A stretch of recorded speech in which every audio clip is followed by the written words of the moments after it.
Hello there. Well, there's a surprise. Not. Sadiq Khan's London is at the forefront of a new generation of tax scams.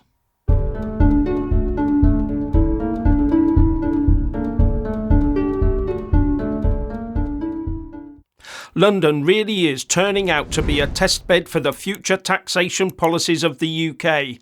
Well, the road taxing policies anyway.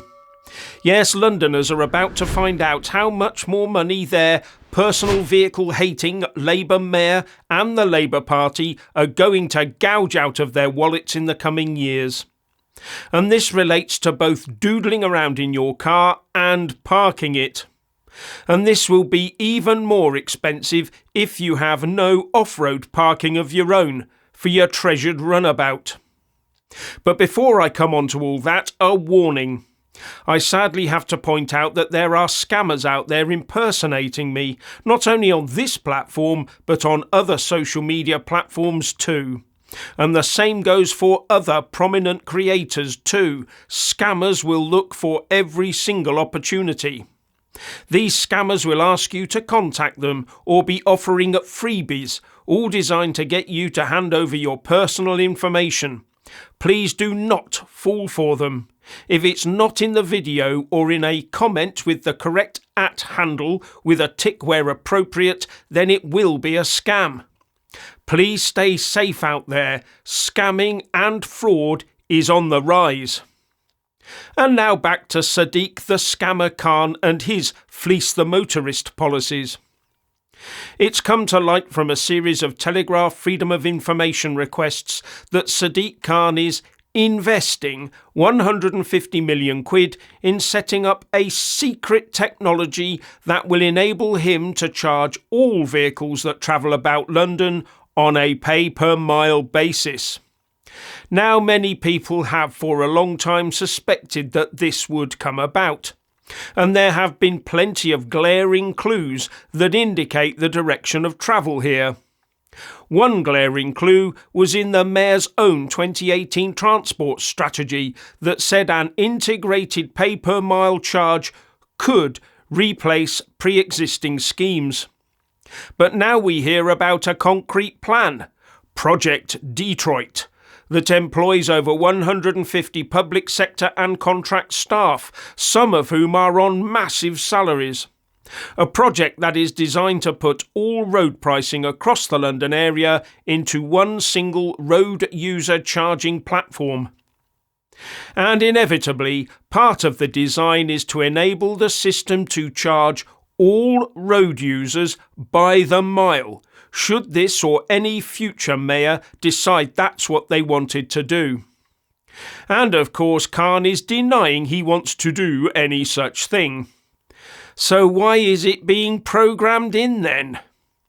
And one FOI response from TfL said, "The Detroit platform has the capability to be extended, and we will be looking to build the system flexibly so that other forms of charging based on distance, vehicle type, etc.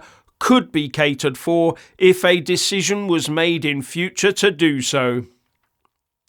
Well, once Khan has scourged the city clear of petrol and diesel vehicles, how's he going to keep his mayoral coffers topped up unless he replaces all those emission zone charges and fines? And if he gets his way and carves London up into low traffic or even zero traffic neighbourhoods with an inevitable reduction in car use, he'll have an even larger income problem. So EVs will have to be hit with pay-per-mile charges, however green they are. And those who use public transport won't have car users to provide the dosh for their free transport. So you should expect to see huge hikes in tube and bus fares going forwards. And non-black cab fares would rise as well. Only black cabs that are actively licensed are exempt from the congestion charge and ULEZ charges depending on the age of the vehicle. So one assumes they might be exempt from any pay-per-mile charges too. But of course it'll never happen, will it? After all, we only charge those that drive planet-destroying cars, don't we? Yes, at the moment that makes a great excuse, but once those vehicles are banished, then the fuel duty will disappear and the excuse to impose extra tax or levies on cars will have gone. Yeah, there'll always be an excuse to tax human activity of any sort. Just look at the thing the government wants us all to do. Work.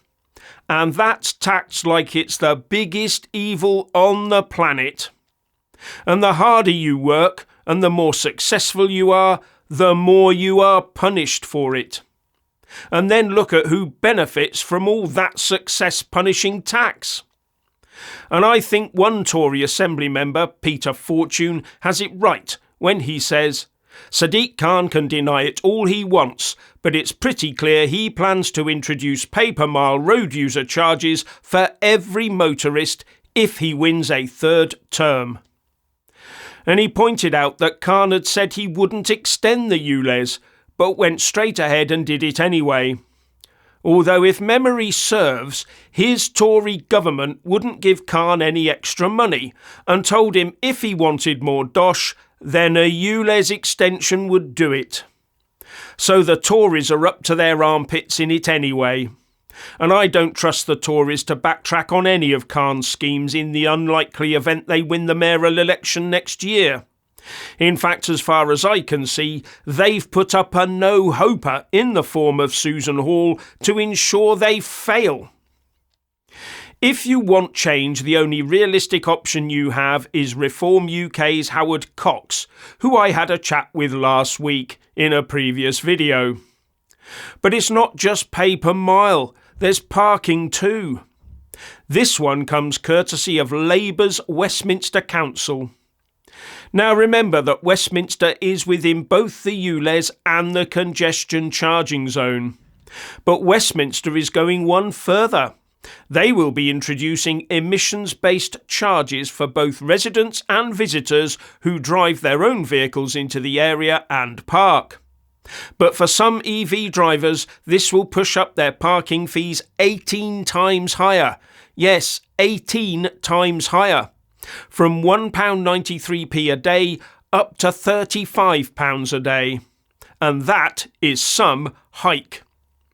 Now comes the interesting bit. These charges are based on such things as battery size, vehicle weight and vehicle size.